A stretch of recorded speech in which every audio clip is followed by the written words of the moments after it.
में तुम्हें श्राप देता हूँ। आज के बाद तुम्हारी दहलीज पर हम पुत्र को मांगने तो नहीं आएंगे, लेकिन तुम्हें भी मेरा श्राप लग जाए। महाराज उसी समय राजा हरिश्चंद्र को श्राप लगा है। पुत्र तो वहीं पर छोड़ गए हैं, वरुण देवता चले गए हैं। बाद में इन्होंने श्राप से मुक्त होने के लिए बड़े बड़े दान किए, बड़े बड़े दान। अब निष्दिन जो कोई इनके दरवाजे पर आता जाए सो ये दान देते जाए, किसी को विमुख न लौटने दे। तभी से ये दानवीर कहलाने लगे। क्या कहलाने लगे? दानवीर। बोलिए गोविंद भगवान की। तो महाराज हरिश्चंद्र इस प्रकार से दानवीर हुए, लेकिन सत्य पर चलना तो बाद में सीखे। अब किस प्रकार से सत्य पर चल रहे हैं? अच्छा, कोई बता सकता है राजा हरिश्चंद्र किसके चेला थे? बताओ महाराज, कोई भी बताए राजा हरिश्चंद्र किसके चेला थे? कथा तो हर साल होती है आपके यहाँ पे। बताओ दादाजी, पीछे वाले भैया। श्री सूत जी महाराज समझाते हैं कि हरिश्चंद्र गुरु वशिष्ठ के चेला थे, वशिष्ठ के।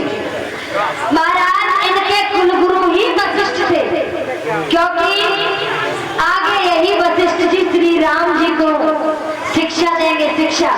तो महाराज ये वशिष्ठ जी के चेला थे। तो राजा हरिश्चंद्र पर महाराज मुनिवर वशिष्ठ जी को बड़ा ही गर्व था। कैसा गर्व था? उन्होंने विचार किया कि अगर चेला हो तो मेरे हरिश्चंद्र जैसा हो, अन्यथा चेला नहीं होना चाहिए। तो एक बार देवताओं ने मीटिंग हुई, देवताओं में। अब उसमें देखिए विश्वामित्र भी बैठे थे, वशिष्ठ जी भी बैठे थे और देवता भी बैठे थे।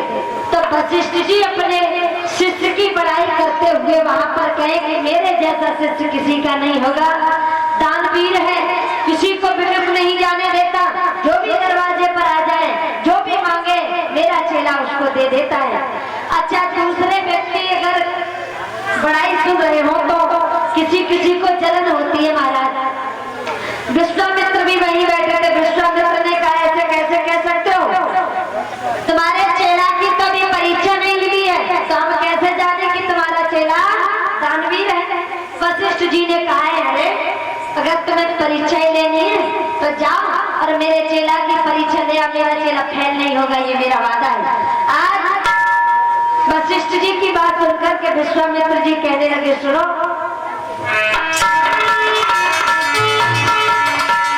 देखिएगा महाराज, हम तुम्हारे चेला की जरूर तपस्या और तुम्हारे चेला की जरूर ही हम लेने जाएंगे परीक्षा, छोड़ेंगे नहीं। कितना तो होता है व्रत होता है,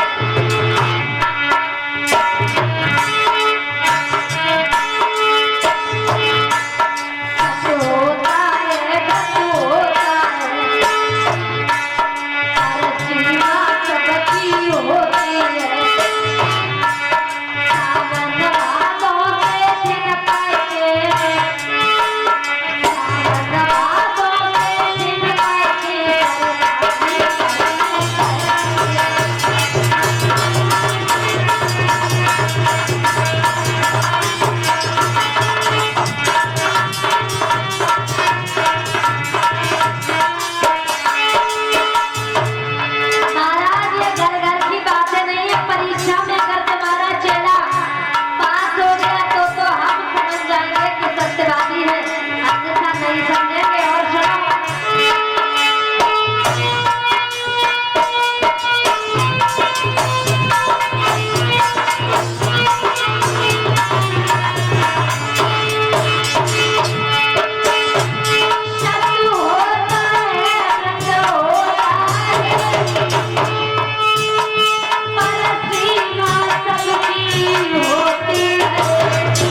हैं परीक्षा लेने के लिए।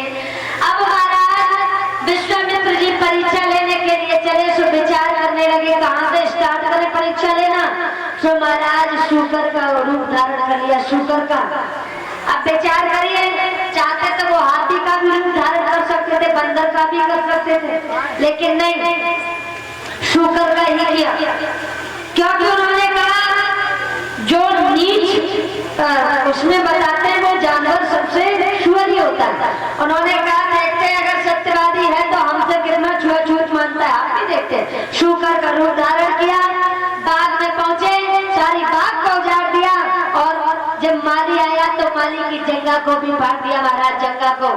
और जैसे ही माली की जंगा को फाड़ा है, आज माली रोता हुआ राजा हरिश्चंद्र के दरबार में पहुंचा है और कहा महाराज बाग में बहुत भयानक शूकर आया है, अरे उसको मारने के लिए चलिए, अन्यथा वो किसी को जिंदा नहीं छोड़ेगा। राजा हरिश्चंद्र कहने लगे तुम्हें पता है ये समय कौन सा है? ये संध्या का वक्त है, और संध्या के वक्त में किसी दुश्मन को भी मारना नहीं चाहिए। आज समझाते हैं महाराज हरिश्चंद्र, सुनिए मालिक।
संध्या के समय किसी से भी किसी भी प्रकार से किसी को क्षति नहीं पहुंचानी चाहिए। माली तुम लौट जाओ।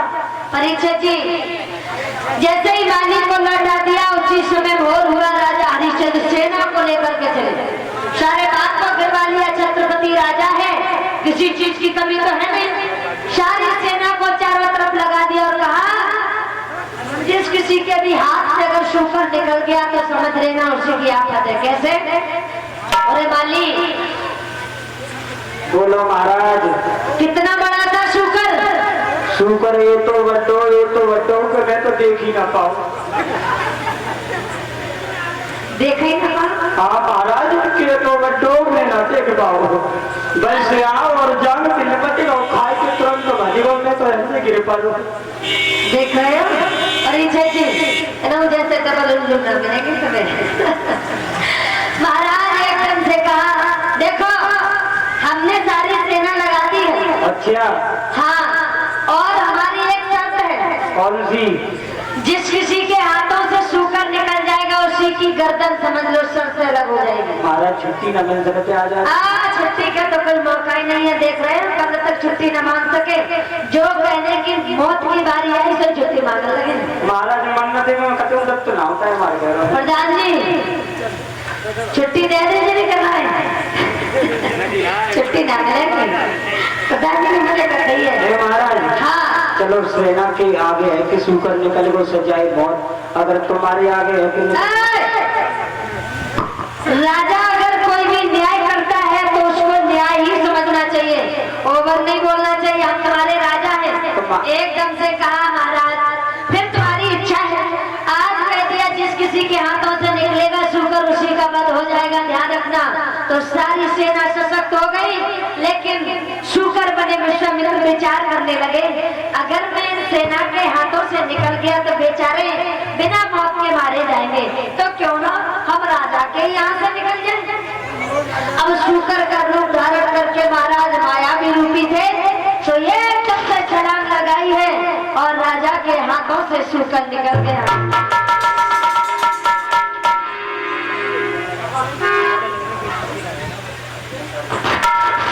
उसी समय महाराज जैसे ही सूकर निकला है गजब हो गया। महाराज हरिश्चंद्र पीछे पीछे घोड़ा दौड़ा रहे हैं, पीछे पीछे, और कैसे जा रहे हैं।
दौड़ा दिया। जैसे ही घोड़ा दौड़ाया है, आहा, आगे झाड़ी थी, झाड़ी में विश्वामित्र छुप जाते हैं, सब का रूप धारण करके आए हैं। एकदम से घोड़े को रोक लिया और हाथ जोड़ करके कहने लगे, महाराज अरे महाराज आप पीले पीले कपड़े धारण करके इधर से आ रहे हो, एक बात बताओ। बोलो। कहते आ रहे हम हाँ तो कहीं दिन आए असली गड़बड़ कर तो डोल रहे तो मेरे हाथ थक गए, थोड़े से यहाँ पर बैठ जाए। तेरा की संतोजा को मतलब तो हाँ बड़े सज्जन संत है महाराज, देखो देखो। अच्छा महाराज हमने विचार बनाया है कि तुम उधर से आ रहे हो, तुमने शुकर को इधर जाते हुए देखा है क्या? शुकर? हाँ शुकर। शुकर को तो नहीं देखा, पर तुम कौन हो, तुमने कुछ बताया नहीं। अरे हमारे बारे में नहीं जानते? नहीं महाराज मैं तो नहीं जानता। अरे मैं तो अयोध्यापति महाराज हरिश्चंद्र हूँ, पहचाना महाराज? तुम ही हरिचंद्र? हम ही हरिश्चंद्र कहो। सकल से तो लागना है। अरे महाराज सकल बनाए लेकिन अकल से लागत है। बताओ बताओ तुमने इधर शुकर जाते हुए देखा? शुकर को तो नाश्ता करेगा शुकर को तो। अरे महाराज क्या बताएं, उस शुकर ने हमारे सारे बाग को उजाड़ दिया है और हमारा एक माली था उसकी भी जगह को फाड़ दिया, इसलिए हम शुकर को जिंदा नहीं छोड़ेंगे। मारोगे शुकर को? बिल्कुल मारोगे। तो बहुत बुरा करोगे तो। महाराज तुम्हारे घर के किसी सदस्य को अगर जानवर खा जाए और जानवर तुम्हारी आंखों के सामने छोड़ दोगे क्या? अरे तो तुम्हारे घर को धुल मार डालोगा नहीं कोई, तब यही तो हो जाता ही है। शुकर का कौन सी खेती? हम हमारे परिवार का या हमारा कोई भी सदस्य मंत्री इत्यादि सब हमारे परिवार जैसे होते हैं। तुम्हें नहीं पता? प्रजा पुत्र के समान होती है, इसे कौन समझाए? हमने तो जो देखी के तो वैसे राजा हो जो, तो रजई में ऐसे काम ना करो। बताओ महाराज हम तो बड़ा दूर से तुम्हारा नाम सुनते हुए आए। अच्छा सत्यवादी राजा हरिचंद हैं अयोध्या के, अवधपुरी के जो राजा हैं वो सत्यवादी हरिचंद हैं। उनके यहाँ कुछ मांग लो तो हमने की चलो गड़बड़ करे, थोड़ा बहुत दान दक्षिणा ले आएंगे। और तुम देख रहे हो तो इस शुकर के पीछे डंडा ले रहे भाजी भर रहे हो। अरे महाराज हमें शुकर को मारना है, आपने देखा है क्या? नहीं हमने नहीं देखा। अच्छा तो उन महात्मा ने जरूर देखा होगा, वे कुर्सी पे बैठे महात्मा जी। आज जैसे ही महात्मा जी कहने लगे महाराज शुकर का क्या करोगे, सो कहा कि बात करेंगे, बात नहीं कहने लगे ऐसा तो हमने कभी नहीं सोचा था, आप राजा होकर के शुकर का बात करोगे। उन्होंने कहा महाराज हमारी एक कन्या है घर में, उसके पीले हाथ करने हैं इसलिए कुछ धन चाहिए था, लेकिन हम नहीं लेंगे। महाराज ने कहा ऐसा मत कहो प्रभु, तुम्हें जो भी मांगना हो, जितना मांगना हो तुम्हें ले जाइए, लेकिन हमारे दरवाजे से विमुख मत जाइए। महात्मा कहने लगे देखो हम कोई गेरा तो नहीं है, दर भीख मांगने वाले तो नहीं है, हम अगर तुमसे कोई दान लेंगे तो पहले दरवाजा भरवाएंगे, दरवाजा सो यदि तुम दरवाजा भर दोगे तो हम ले लेंगे। महाराज दरवाजा भरो, दरवाजा एकदम से कहने लगे जो भी मांगना हो मांगिए, दरवाजा की जरूरत नहीं है। एकदम से कहा प्रभु दरवाजा भरिए। महाराज हरिश्चंद्र कहने लगे ज्यादा कहते हो तो दरवाजा भरते, ठीक है महाराज तुम जो मांगोगे मैं वही दूंगा, वही दूंगा, वही दूंगा। बोलिए सदगुरुदेव भगवान की जय। और ये 151 रुपए